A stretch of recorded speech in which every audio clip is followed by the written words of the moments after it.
Dobrý den, dneska si ukážeme, jak si převést vydělané peníze na koupení vlákna z Available Balance do Current Balance. Takže jdeme na personál, payments. V payments najdeme třetí link transfer funds, což je transferovat peníze z A do B. Klikneme. Přesuneme, kolik potřebujeme, aby vpravo bylo $50. Čili rozdíl máme tam 34, čili doplníme jenom $16.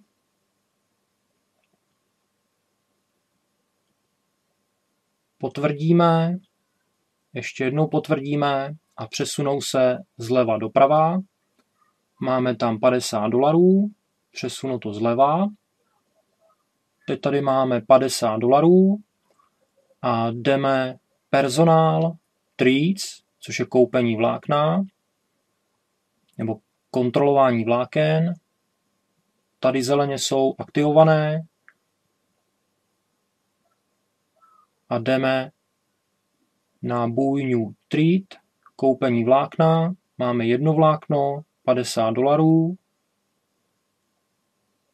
Buy, OK, klikneme a přiblížím vám to.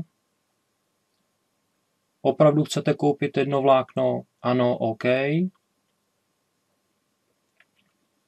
A vlákno se aktivovalo, je modré. Ostatní, ty, které už fungují, jsou zeleně. Takže teď se podíváme na kalkulačku. Máme 18 vláken, dáme refresh a přibyde 19. vlákno. Takže od teď to vydělává zase o $1 denně více.